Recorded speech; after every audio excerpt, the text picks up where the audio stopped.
بسم اللہ الرحمن الرحیم۔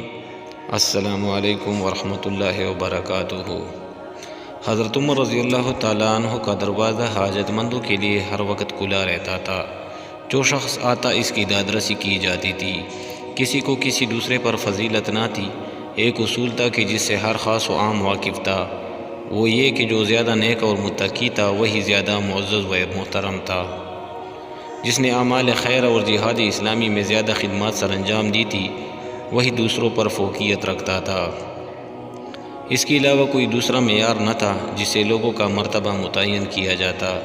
جب حقداروں کو ان کا حق نہ ملے اور صاحب استحقاق کے مقابلے میں بااثر لوگوں کو ترجیح دی جانے لگے تو فساد پھیل جانا فطری امر ہے۔ حکمران اگر یہ اصول پیش نظر رکھے کہ جس شخص نے امت کے لیے زیادہ قابل قدر خدمات سر انجام دی ہے اسی کی عزت افزائی اور قدر کی جائے تو اس سے بہت صحت مند رجحان پروان چڑھتا ہے۔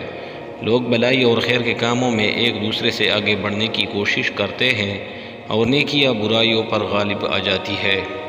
حضرت جرید بن حازم بن حسن رضی اللہ تعالیٰ عنہ سے مروی ہے، کچھ لوگ امیر المومنین حضرت عمر بن خطاب رضی اللہ تعالیٰ عنہ کے دروازے پر آئے۔ ان میں اصحاب بدر بھی تھے اور شیوخ قریش بھی۔ ان لوگوں نے اندر آنے کی اجازت مانگی۔ اصحاب بدر میں صہیب رضی اللہ تعالیٰ عنہ، حباب، عمار اور بلال رضی اللہ تعالیٰ عنہ کو اندر آنے کی اجازت مل گئی، جبکہ ابو سفیان، حارث بن ہشام اور سہیل بن عمر رضی اللہ تعالیٰ عنہ کو باہر انتظار کرنا پڑا۔ یہ سبھی بزرگ فتح مکہ کے بعد مسلمان ہوئے تھے۔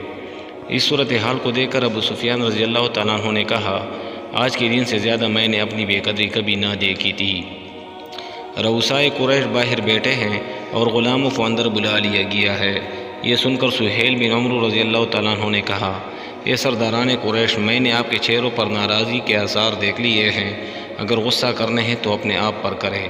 سارے لوگوں کے سامنے اسلام کی دعوت پیش کی گئی تھی اور آپ کو بھی مخاطب کیا گیا تھا۔ وہ لوگ جلدی سے آگے بڑھے اور آپ پیچھے رہ گئے۔ آپ کو اس دروازے سے ان کا پہلے داخل ہونا ناگوار گزر رہا ہے۔ خدا کی قسم یہ تو کوئی بات نہیں۔ وہ تو اپنے درجات کی بلندی میں آپ سے اتنے آگے بڑھ گئے ہیں کہ اگر آپ اس کا احساس کریں تو اپنی محرومی پر کف افسوس ملتے رہ جائیں۔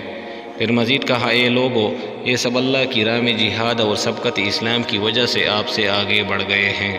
اب آپ کے لیے ایک ہی راستہ ہے کہ تلافی مافات کر سکے اور وہ جہاد کا راستہ ہے۔ شاید اللہ تعالیٰ آپ کو شہادت کا رتبہ عطا کر کے آپ کے لیے درجات بلند فرما دے۔ حضرت سہیل رضی اللہ تعالیٰ عنہ اس کے بعد اسلامی لشکروں کے ساتھ شام میں شامل ہوئے اور میدان جہاد میں شہادت پائی۔ حضرت جرید بن حازم بن حسن ان کے بارے میں مندرجہ بالا واقعہ بیان کرنے کے بعد کہا کرتے تھے، اللہ کی قسم سہیل رضی اللہ عنہ نے سچ کہا۔ جو بندہ اللہ کی طرف تیزی سے آگے بڑھ جائے بھلے اس کے برابر دعوت کو ٹکرا دینے والا کیسے ہو سکتا ہے۔